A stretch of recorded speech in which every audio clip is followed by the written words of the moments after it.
तो दिल्ली से मलकीपुर तक चुनावी दंगल लगातार जारी है और दिल्ली में 70 विधानसभा सीटों पर मतदान जारी है। दिन चढ़ने के साथ ही दिल्ली के मतदाता भी घर से बाहर निकल रहे हैं। वहीं आपको बता दें कि कोंडली के मयूर विहार में लोगों ने मतदान किया है। आप प्रत्याशी कुलदीप कुमार ने वोट डालने के बाद क्या कुछ कहा, वो भी आपको सुनाते हैं। लोगों को अपने 10 साल की सरकार का 5 साल के मेरे कार्यकाल का काम विधानसभा बता रहा हूँ और लोगों में बहुत खुशी है और लोग काम की राजनीति को पसंद कर रहे हैं और गाली गलौज पार्टी को से नफरत कर रहे हैं। और मुझे पूरी उम्मीद है कि दिल्ली के लोग अब की बार काम की राजनीति को बिजली, पानी, शिक्षा, स्वास्थ्य, महिलाओं का सम्मान, महिलाओं के लिए सम्मान की योजनाएं उनको लागू करने का काम करेंगे। और दिल्ली के लोग अरविंद केजरीवाल जी को मुख्यमंत्री बनाने जा रहे हैं और मैं जिम्मेदारी से कहता हूँ कि अरविंद केजरीवाल जी दिल्ली के मुख्यमंत्री बनने जा रहे हैं। क्या कुछ लग रहा है इस बार कुछ कड़ी टक्कर हो सकती है कहीं ना कहीं बीजेपी और मुझे लगता है एक बहुत कंफर्ट मेजोरिटी के साथ आम आदमी पार्टी की सरकार एक अच्छे माध्यम के साथ दिल्ली बने जा रही है। तो इसके अलावा जो भीड़ है, जो लोग हैं, वो क्या लगता है कि जो ज्यादातर आम आदमी के साथ जा रहे हैं कहीं और? आज हम पूरे मुल्क में जा रहे हैं तो लोग आज शिक्षा स्वास्थ्य की राजनीति को बढ़ावा दे रहे हैं, काम की राजनीति को बढ़ावा दे रहे हैं। उन्हें पता है कि सरकार ने काम को आगे बढ़ाने का काम किया है। तो बात करते हैं अब दिल्ली से मलकीपुर तक चुनावी दंगल की। हमारे साथ में खास मेहमान जुड़ चुके हैं। बीजेपी से ज्ञानेश्वर द्विवेदी जी हमारे साथ में है और हमारे साथ में समाजवादी पार्टी के प्रवक्ता गौरव जैन जी भी जुड़ चुके हैं, सपा के प्रवक्ता हैं और मेहमान हमारे साथ में जुड़ेंगे। अपनी चर्चा की हम शुरुआत करते हैं। पहले बात कर लेते हैं मलकीपुर की। बीजेपी का रुख कर लेते हैं, ज्ञानेश्वर जी का रुख करते हैं। बहुत स्वागत सर आपका। सर, मलकीपुर में इस बार प्रतिष्ठा का सवाल नजर आ रहा है दोनों ही दलों के लिए, चाहे बीजेपी हो या समाजवादी पार्टी। कितना मजबूत खुद को देख पा रही है बीजेपी? ये मलकीपुर का चुनाव रही है, जो बार बार झूठ की हांडी जो है, बार बार काट की हांडी बार बार आग पे नहीं चढ़ती है, वैसे ही झूठ का जो है जो गुब्बारा था वो इस बार मलकीपुर में फूट जाएगा। इससे पहले भी उपचुनाव में अभी आप 9 जगहों पे चुनाव हुए हैं, उसमें 7 सीटें भाजपा जीती है। तो ये स्पष्ट हो गया है कि मलकीपुर का चुनाव एक तरफा भाजपा जीत रही है, जहां पे कोई लड़ाई नहीं है। ठीक है, हमारे साथ में सपा प्रवक्ता गौरव जी हैं, उनका रुख कर लेते हैं। क्या अयोध्या में हुई हार का बदला मलकीपुर में बीजेपी लेगी? उसके लिए समाजवादी पार्टी कितनी तैयार है? डिंपल यादव पहुंची थी प्रचार प्रसार के लिए, सपा भी कोई कोर कसर नहीं छोड़ी है इस चुनाव में। गौरव जी अनम्यूट कीजिए सर, पहले अनम्यूट कीजिए, आपकी आवाज नहीं मिल रही है। जी, मेरी आवाज आ रही है? हाँ जी, बोलिए सर। जी, मैं कह रहा हूँ बदला तो वहां की जनता लेगी भारतीय जनता पार्टी से। जैसा अयोध्या में लोकसभा चुनाव पूरी तरह हरा के भारतीय जनता पार्टी को भेजना काम किया था, उसी प्रकार से मलकीपुर की जनता भारतीय जनता पार्टी को हराने का मन बहुत पहले मना चुकी थी और मलकीपुर निश्चित तौर पर समाजवादी पार्टी बहुत बड़े मार्जिन से जीतने जा रही है। और बदले की जहां तक मैंने बताया, जनता को जब अयोध्या लोकसभा चुनाव हारे तो किस प्रकार से वहां की जनता के लिए जो शब्द भारतीय जनता पार्टी के नेताओं ने प्रयोग किए, उन एक एक शब्दों का बदला वहां की जनता भारतीय जनता पार्टी से आज के चुनाव में ले रही है। जिस प्रकार वहां के सांसद जी रोज जिस तरह के शब्द मुख्यमंत्री ने भारतीय जनता पार्टी के प्रयोग किए, न जाने क्या क्या गलत बात कही गई और उनका एक एक आंसू जो सांसद जी का गिरा है, उस एक एक आंसू का बदला वहां की जनता भारतीय जनता पार्टी से लेने जा रही है। बात ये नहीं है बदला कौन लेगा, सीट कौन जीतेगा, बात यह है कि डरा हुआ कौन है। वहां पे प्रशासन के माध्यम से, अपने कार्यकर्ताओं के माध्यम से, जिस तरह का आज के मतदान के दिन गुंडागर्दी का माहौल भारतीय जनता पार्टी ने वहां पे मचा रखा है, वो गुंडागर्दी का माहौल बनाने की जरूरत क्या है? जनता मतदान करे, किसी के भी पक्ष में करे, जो निर्णय आए फेयर तौर पर निर्णय आ जाए। ठीक, रुख कर लेते हैं। बीजेपी से ज्ञानेश्वर जी हैं, उनका रुख कर लेते हैं। ज्ञानेश्वर जी, देखिए बीजेपी के लिए ये सीट बहुत अहम हो जाती है क्योंकि लोकसभा के चुनाव में एक तरफ आप लगातार आगे चल रहे थे, लेकिन अयोध्या से जिस तरीके से हार मिली और उसके बाद एक बहुत बड़ा संदेश गया, चर्चा का विषय बना था, और अब मलकीपुर के माध्यम से वो मैसेज दोबारा से देने का प्रयास बीजेपी कर रही है कि पार्टी अभी भी मजबूत है, लोगों के बीच पार्टी की पकड़ है और वही पहुंच है। लेकिन क्योंकि समाजवादी पार्टी की सीट रही है तो इस सीट पर कब्जा करने के लिए बीजेपी ने भी कोई कोर कसर नहीं छोड़ी है। तो कितनी उम्मीद है इस बार, क्योंकि अयोध्या जहां पर बीजेपी ने भी शायद नहीं सोचा था जब लोकसभा के चुनाव हुए कि यहां पर हार मिलेगी, लेकिन ऐसा हुआ, तो इस बार कितनी उम्मीदें इस सीट से आपको नजर आ रही हैं? उम्मीद क्या है, उम्मीद हम लोग जीत रहे हैं, ये कंफर्म है। जनता जो है उनके झूठ के प्रलाप से बाहर निकल चुकी। लेकिन सर फिर लोकसभा के चुनाव में ऐसा क्या हुआ था कि अवधेश प्रसाद को इतना पसंद किया गया? है ये जनता समझ चुकी है। अब वो जनता बार बार उस काठ की हांडी को नहीं चढ़ने देगी। इस बार पूरी तरह से जनता वहां भारतीय जनता पार्टी के प्रत्याशी के साथ है। वहां भारतीय जनता पार्टी प्रचंड वोटों से इस बार विजयी होने जा रही है। और ये अयोध्या की जनता ये दिखाएगी कि नरेश सिर्फ एक ही नरेश है, वो है भगवान श्री राम। वो एक ही महाराज है, उन्हीं की धरती है। ठीक है सर, आपके पास में लौटेंगे, हम दिल्ली पर भी चर्चा करेंगे। हमारे साथ में आम आदमी पार्टी के प्रवक्ता अशोक जी भी जुड़ चुके हैं। बहुत स्वागत सर आपका। सर, दिल्ली से कितनी उम्मीदें? हम लगातार देख रहे हैं दिल्ली में एक बार फिर से आम आदमी पार्टी के लिए परीक्षा की घड़ी है, लेकिन कितना मजबूत खुद को देख पा रही है? जी बहुत बहुत धन्यवाद। दरअसल जहां तक मैं चुनाव की बात करूं तो पूरी तरह से साफ है, दिल्ली के अंदर किस तरह का कोई डाउट नहीं, ना ही किसी को कोई शंका है। पूरे बहुमत के साथ आम आदमी पार्टी सरकार बना रही है दिल्ली के अंदर। लेकिन इतना मैं जरूर कहना चाहूंगा कि जिस तरह से भारतीय जनता पार्टी लोकतंत्र की धज्जियां उड़ा रही है, अभी कितनी वीडियो जैसी आ रही है जहां पैसे बांटे जा रहे हैं। माननीय राष्ट्रपति जी के भवन के नजदीक आप देखोगे बूथ नंबर 27 के ऊपर खुद सांसद संजय सिंह जी ने वीडियो बना करके डाला है कि इतना संवेदनशील एरिया होने के बाद में वहां पे पैसे बांटे जा रहे हैं भाजपा के द्वारा। कितने घिनौने कृत्य किए गए हैं इस चुनाव के अंदर, जो कि अब से पहले कभी नहीं हुआ। खुद महिलाओं के साथ में इस तरह की अभद्रता की गई भारतीय जनता पार्टी के द्वारा। ये सारे वीडियोज फोटोज हैं जो सोशल मीडिया में भी घूम रहे हैं। लेकिन मैं धन्यवाद दे जाना चाहूंगा दिल्ली की जनता को कि जिस तरह से वो एक मत होकर के आम आदमी पार्टी को वोट कर रही है। और मुझे पूरा विश्वास है कि यहाँ लोकतंत्र की जीत होगी और आम आदमी पार्टी चौथी बार दोबारा से लगभग 60 सीटों लेकर के अपनी सरकार बनाएगी। ठीक है सर, आपके पास में लौटेंगे और मेहमान हमारे साथ में हैं समाजवादी पार्टी के प्रवक्ता और बीजेपी के प्रवक्ता। बीजेपी के प्रवक्ता का एक बार फिर से रुख करते हैं। ज्ञानेश्वर जी, दिल्ली में अगर हम बात करें तो दिल्ली में बीजेपी के लिए परीक्षा की घड़ी है। एक तरफ आम आदमी पार्टी जिसने कई सारी चीजें चुनाव से पहले देखी, हमने देखा बड़े नेता उनके सारे के सारे जेल में रहे जिस तरीके से अलग अलग केस में, अलग अलग आरोपों में। लेकिन अब बड़ी कांटे की जो टक्कर है हम कह सकते हैं वो देखने को मिल रही है। तो बीजेपी को क्या दिल्ली में कमल खिलाने का मौका मिल सकता है? आज कितनी उम्मीदें दिल्ली से आपको? बहुत उम्मीदें हैं। दिल्ली के लोग बार बार के झूठ से, नकारात्मकता से, विकास के नाम पे एक युद्ध से, विकास नहीं करने के एक बहाने से अब उब चुकी। अब विकास की तरफ दिल्ली की जनता जाना चाहती है। दिल्ली की जनता यमुना को साफ कराना चाहती है। दिल्ली की जनता वहां के सड़कों को अच्छा कराना चाहती है। दिल्ली की जनता अब इस बार बार के झूठ से छुटकारा पाना चाहती है। दिल्ली की जनता ये एक के बदले एक फ्री वाले शराब से दूर जाना चाहती है। इस वजह से इस बार भारतीय जनता पार्टी प्रचंड बहुमत से इस बार दिल्ली में सरकार बना रही है।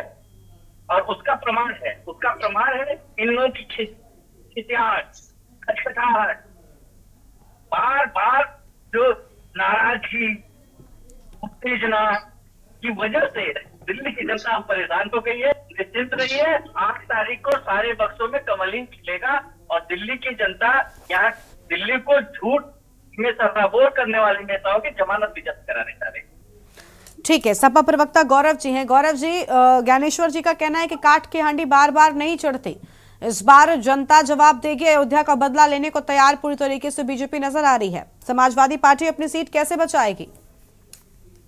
नहीं, यही तो हम भी कह रहे हैं कि काठ की हांडी बार बार नहीं चले। झूठ और जुमलों की सरकार कब तक चलेगी? आज देखिए, मुख्य चुनाव के दौरान हमने तमाम बातें कही, उपचुनाव के दौरान हमने तमाम बातें कही। आज भारतीय जनता पार्टी के लोग फिर इतना डरे हुए थे। मिल्कीपुर की हार से इतना भयभीत क्यों है भारतीय जनता पार्टी के लोग कि प्रशासन के लोगों को अपने साथ लेके मिल्कीपुर में गुंडाई करने पड़ रही है? मैं तमाम बूथ संख्या और सेक्टर संख्या आपको बता दूंगा जहां पर खुली गुंडाई भारतीय जनता पार्टी के एजेंटों के द्वारा वहां पर की जा रही है। फर्जी मतदान की खबरें लगातार आ रही है। तमाम पोस्टें पार्टी हैंडल के द्वारा और हम लोगों के द्वारा की गई हैं। हम लोगों ने चुनाव आयोग को हमने बात है, चुनाव ईवीएम आयोग छोड़ के ठीक है सर, बोलने दीजिए ज्ञानेश्वर जी, उनको बोलने दीजिए, बीच में नहीं बोलिए। अरे इतना मैं कह रहा हूं ना, भयभीत है भारतीय जनता पार्टी के लोग, नहीं बात को जनता के सामने आने देना चाहते। वो उनको लगता है उनकी पोल खुल जाएगी।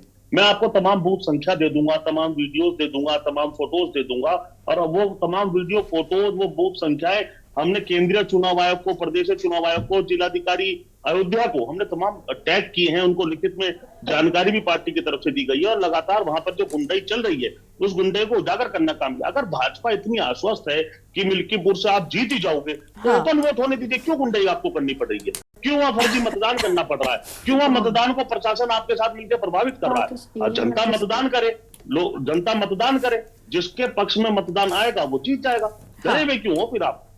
मैं बताता हूं डरे हुए क्यों है। डरे हुए इसलिए है कि अयोध्या के अंदर इनका जमीन का घोटाला खुलकर सामने आ गया। वहां पर जो दुकानें उजाड़ी, वहां जिनके घर उजाड़े, वो तमाम वीडियोस, वो फोटोज, वो जनता के बिलखते रोते वीडियो जब तमाम लोगों के बीच में आ गए, और मिल्कीपुर की जनता इनके झूठ जुमलों की सरकार को पूरी तरह से उखाड़ फेंकना चाहती है, और उसका नजारा वो इस उपचुनाव में बुरी तरीके से भारतीय जनता पार्टी को हराकर दिखाने का काम करेगी। ठीक है, आम आदमी पार्टी के प्रवक्ता हमारे साथ में लगातार बने हुए हैं, अशोक जी दिल्ली का रुख कर लेते हैं। अशोक जी, दिल्ली में इस बार हमने देखा कि आम आदमी पार्टी का साथ बाकी के दलों ने भी दिया। इसके पहले लोकसभा के चुनाव में इंडिया गठबंधन के तौर पर आम आदमी पार्टी उसका हिस्सा थी, लेकिन कुछ दलों ने दूरी बनाए रखी। कहीं उन दलों की दूरी मुश्किलें ना बढ़ा दें आम आदमी पार्टी की? नहीं, दरअसल ऐसा है, जहां तक मैं इंडिया गठबंधन की बात करूं तो जितने भी गठबंधन लगभग सभी ने खुल करके समर्थन किया है। ऐसा हो सकता है प्रचार में ना पहुंचे, अखिलेश जी तो खुद प्रचार रोड शो किया उन्होंने, तो शत्रुघ्न सिन्हा जी भी खुद आए, उन्होंने प्रचार किया दिल्ली के अंदर आकर के। बाकी संगठन जिन्होंने सबने समर्थन किया है, सोशल मीडिया पे समर्थन किया है कि हम लोग आम आदमी पार्टी के साथ कंधे से कंधा मिला करके खड़े हुए हैं, और एक ऐसी सरकार दिल्ली के अंदर जो पूरे हिंदुस्तान के लिए एक उदाहरण है, जो सिर्फ और सिर्फ काम की राजनीति पे वोट मांगती है, जिसने काम करके दिखाया है दिल्ली के अंदर, एक मॉडल पेश किया पूरे हिंदुस्तान के अंदर कि दरअसल जो सरकारें हैं उनको काम किस तरह से करना चाहिए। ये एक मॉडल पेश किया आदरणीय केजरीवाल जी ने। हम वोट मांगते हैं शिक्षा के ऊपर, स्वास्थ्य के ऊपर वोट मांगते हैं। हम कहते हैं कि महिलाओं को हमने बस फ्री की सेवा दी है, हमने लोगों के स्वास्थ्य की पूरी तरह से देखभाल की, मोहल्ला क्लिनिक हमने बनाए जिसकी प्रशंसा पूरे विश्व में होती है। और जहां तक मैं शिक्षा की बात करूं तो शिक्षा का भी एक मॉडल है हिंदुस्तान में जो पेश किया है आम आदमी पार्टी ने। और जहां तक आप इंडिया गठबंधन की बात कर रहे हो तो कांग्रेस है मैदान में, हम लोग लड़ रहे हैं चुनाव में, और भी बहुत इस तरह से हम हरियाणा में लड़े, हम गुजरात में भी लड़े चुनाव जाकर। लेकिन ज्यादातर मैक्सिमम आप देखोगे तो जितने भी इंडिया गठबंधन के घटक दल हैं, सबके सब कंधे से कंधा मिलाकर के आम आदमी पार्टी के साथ खड़े हुए हैं।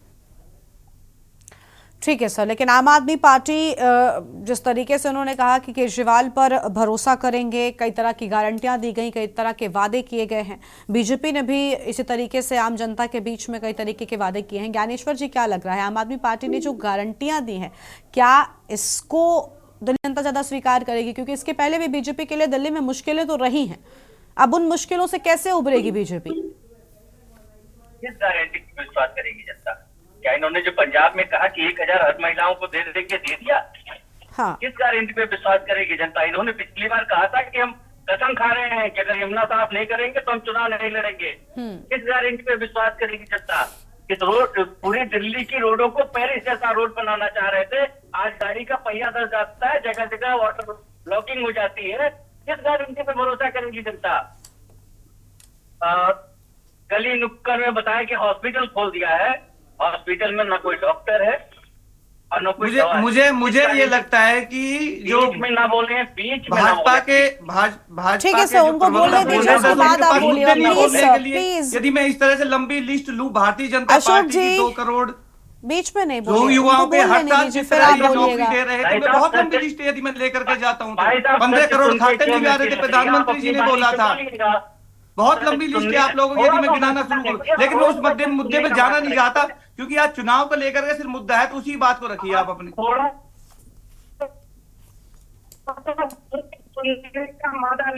शांत रहिए, अपनी बारी से बोलिए। ठीक है, बोलिए ज्ञानेश्वर जी, आप बोलिए। आप अपनी बारी पे बोलेंगे तो ज्यादा अच्छा रहेगा, आपकी भी बात जनता। हाँ सर बोलिए, अभी वो चुप है, आप बोलिए ना सर। गारंटी पे भरोसा करेगी जनता? मैं कह रहा हूँ कि किस गारंटी, केजरीवाल की किस गारंटी पर भरोसा करेगी जनता? केक के बदले शराब पे भरोसा करेगी, तो छोटे छोटे बच्चों के हाथ में, स्कूल जाने वाले बच्चों के हाथ में, जिनके लिए अच्छी शिक्षा की व्यवस्था के लिए दिल्ली की जनता ने इनको चुना था, उनके हाथों में ना बियर की बोतल और दारू की बोतल पकड़ा दी। इसलिए दिल्ली की जनता इनको वोट करेगी। कौन सा किस झूठे वादे पे भरोसा करके इनकी जनता वोट करेगी? ठीक है, ये केवल जुमलेबाजी है, झूठ है। दिल्ली की जनता ने इनको नकार दिया है। पिछली बार लोकसभा में भी नकार दिया था, इस बार विधानसभा में भी इनको उठा के बाहर। लेकिन सर विधानसभा में बीजेपी को हर बार कहीं ना कहीं शिकस्त का सामना ही करना पड़ा है, तो बीजेपी के पास ये जो कॉन्फिडेंस है, आप कह रहे हैं कि इस बार किस गारंटी की बात करेंगे, लेकिन बावजूद इसके पहले के चुनावों में भी यही हुआ था और केजरीवाल पर ही जनता का भरोसा देखने को मिला था। और इस बार तो वादे और बढ़कर किए गए हैं, तोहफे और खजाना खोला गया है। आ रहे हैं सब, आ रहे हैं। जनता जब भरोसा करती है तो बहुत एक्सट्रीम तक करती है, और जनता के भरोसे पर जब नेता नहीं उतर पाते हैं तो उनको बहुत नीचे तक ले जाती है। तो अब वो नौबत आ गया है कि जनता इनके ऊपर भरोसा करना बंद कर दी है, इनके झूठ को समझ गई है। अब इनको 8 तारीख से पता लग जाएगा, फिर 8 तारीख को ईवीएम को दोष देने पहुंचेंगे। समाजवादी पार्टी के प्रवक्ता जी से मैं माफी चाहता हूँ, बीच में उनको इंटरप्ट किया। मैं तो आपको सिर्फ करेक्ट कर रहा था कि भाई साहब ईवीएम छूट गया है, उसको भी कह लीजिए, फिर शाम को 5 बजे के बाद आप कहेंगे। उससे पहले अभी से कहना शुरू कर दीजिए कि एक लॉजिक बना रहे। ठीक है, गौरव जी कुछ कह रहे थे, सपा के प्रवक्ता, सर बोलिए। पहले तो मैं ईवीएम की बात बता दूं, कई बूथों पे ईवीएम भी खराब है, 2-2 घंटे मतदान रुका रहा। वो भी थोड़ा सा आप अपने चैनल पे दिखा दीजिएगा। अच्छा भाई साहब ने याद दिला दिया, वो तो है, ऑथेंटिक डिटेल है सारी, वो मैंने पार्टी के पेज पे टाइमलाइन पे पढ़ी है। अगर ना मिले तो मैं आपको भेज दूंगा आपके साथी को चैनल के, वो दिखा दीजिएगा। 2-2 घंटे मतदान रुका रहा ईवीएम खराब होने की वजह से। बहरहाल ये भारतीय जनता पार्टी के लोग किस तरह से डुगडुगी बजा के जनता का वोट हासिल करना चाहते हैं, आप ये देखिए। बार बार यमुना की सफाई चुनाव में मुद्दा बना दिया भारतीय जनता पार्टी ने। नहीं, लेकिन क्या सर यमुना की सफाई का वादा आम आदमी पार्टी ने नहीं किया था? क्या यमुना की सफाई का वादा नहीं किया गया था? अरविंद केजरीवाल की ओर से बातें तो बहुत बड़ी बड़ी की गई थी।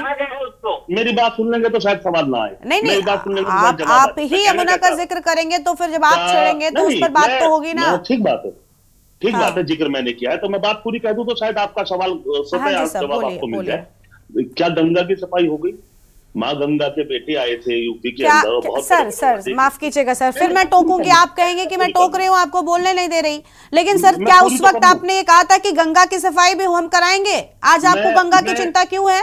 आपने यमुना का वादा किया था अरविंद केजरीवाल ने। आप अरविंद केजरीवाल के समर्थन में बोल रहे हैं ना?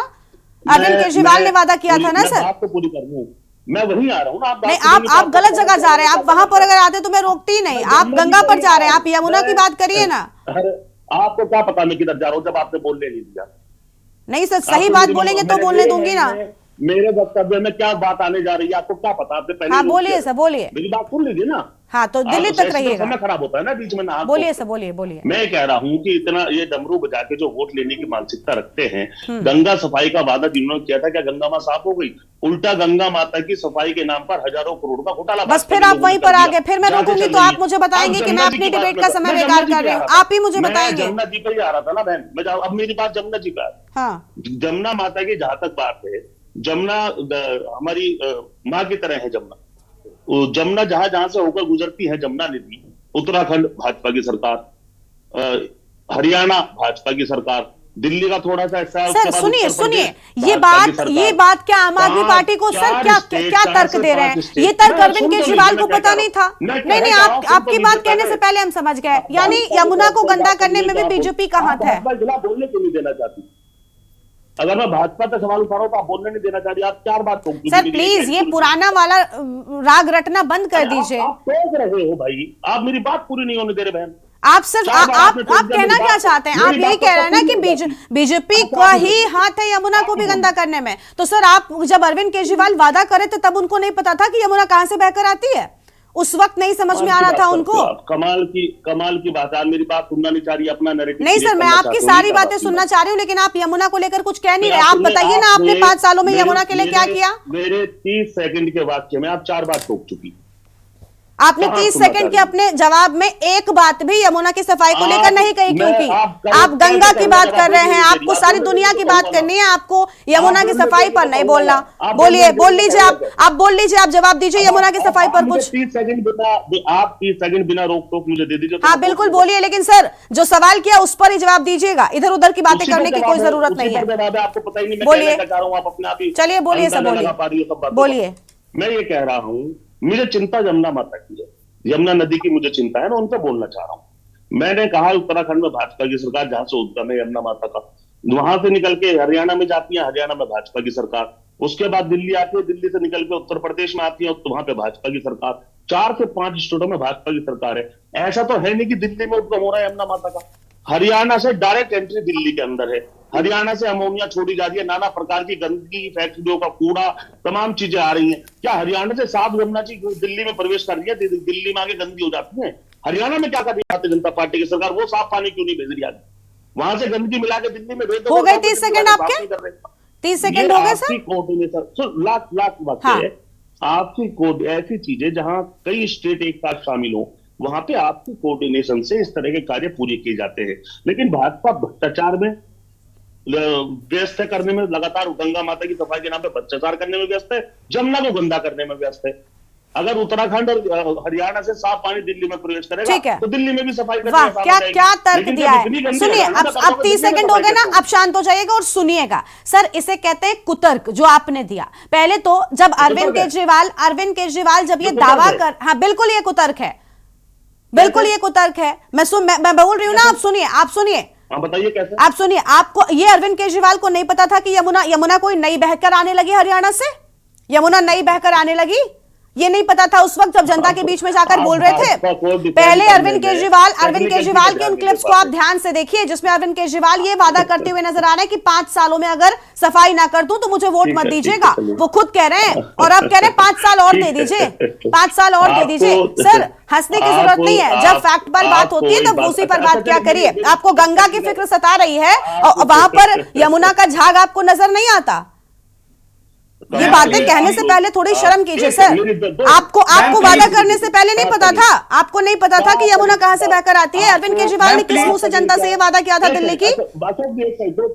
नहीं सर, कोई बात नहीं। आपको गंगा की चिंता है ना, और गंगा की स्थिति यमुना से बेहतर ही है। यूपी में आकर देख लीजिए।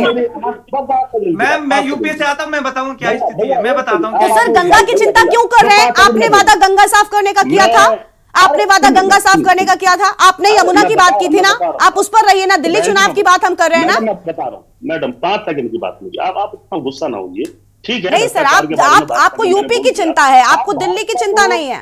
आप भाजपा को डिफेंड करने में सर बस जब कुछ नहीं मिलता ना, मैंने कहा आप खुद को डिफेंड नहीं कर पा रहे हैं सर, आप खुद को डिफेंड नहीं कर पा रहे हैं, और आपको लगता है कि एंकर भाजपा के समर्थन में बैठा है।